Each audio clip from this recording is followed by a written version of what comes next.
En el siglo XVIII, España y su imperio viven una progresiva recuperación económica, que llega a su punto más alto durante el reinado de Carlos III.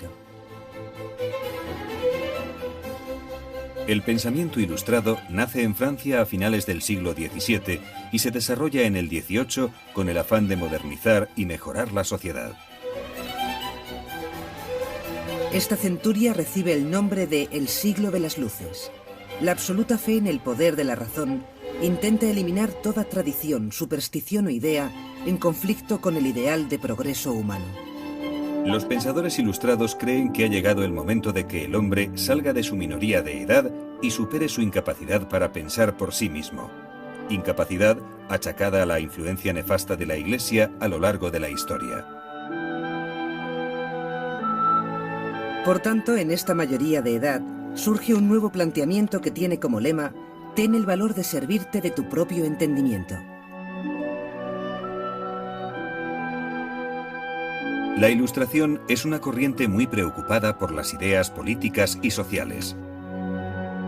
Las obras de los tres grandes pensadores de la Ilustración francesa, Montesquieu, Rousseau y Voltaire, giran en torno a estos temas: la crítica al antiguo régimen, la separación de poderes y la libertad e igualdad como derechos fundamentales.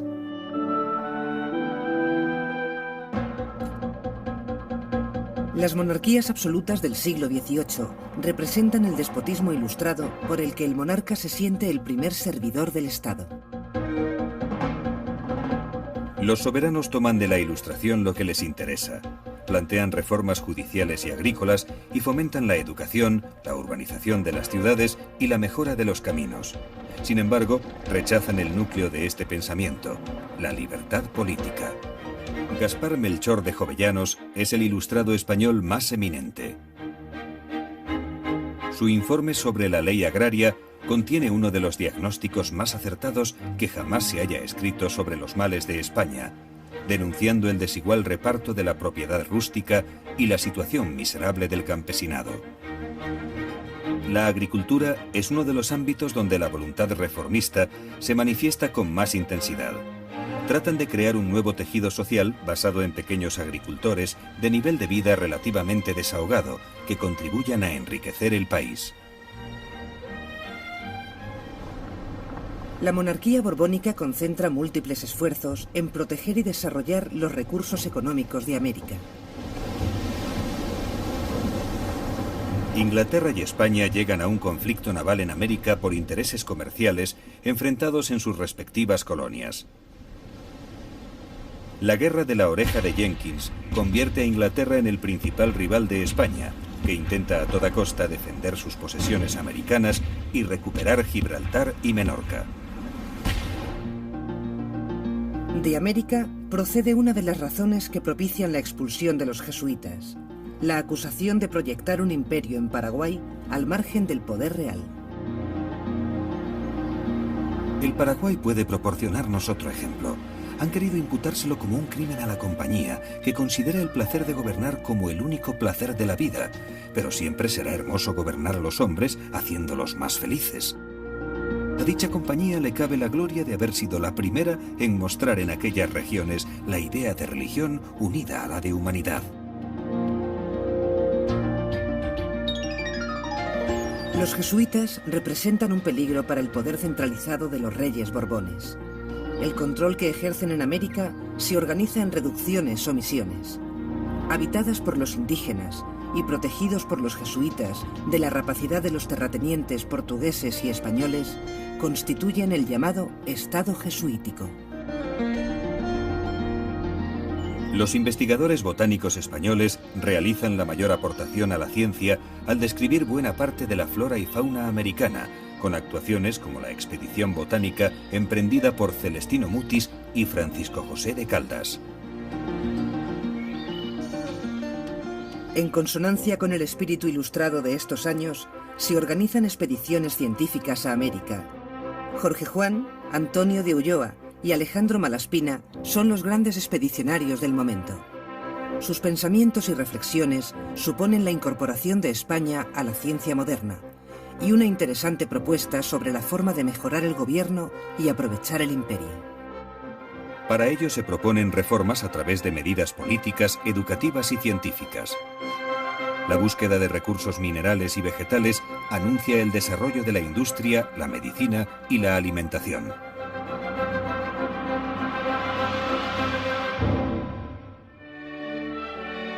En el siglo XVIII se le da a la música el poder de ahuyentar todo tipo de tristezas y melancolías. Por este motivo, llega a la corte de Felipe V Farinelli, un castrato italiano dispuesto a hacer desaparecer con su bel canto los males de este soberano. El milagro se produce un caluroso día en que Felipe V, muy triste, pasa las horas encerrado en su cuarto. Al escuchar el canto del castrato, sale de su estado de locura. Desde ese momento, nombra al cantante músico de cámara y lo convierte en su mejor terapia. Pero si hay un músico por excelencia en la corte del siglo XVIII, aunque Carlos III no destacara como melómano, es Luigi Boccherini, que aúna lo culto con lo popular y que incorpora el fandango y la guitarra a la música cortesana.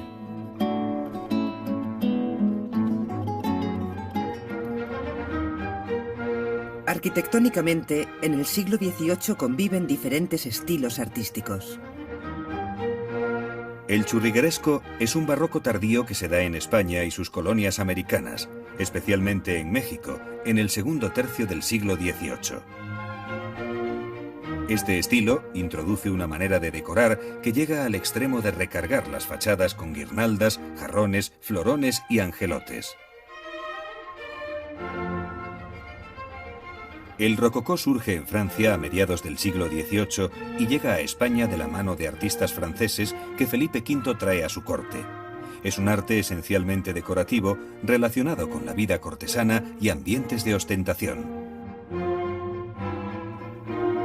Pero en estos años centrales del siglo XVIII es el neoclasicismo el movimiento artístico más predominante. Es un arte que sirve a los intereses reales de promover las ideas ilustradas, es decir, racionalismo y equilibrio frente a la fantasía y éxtasis del barroco. Clasicistas son la mayor parte de los edificios reales y utilitarios del momento, como la Fábrica Real de Tabaco en Sevilla.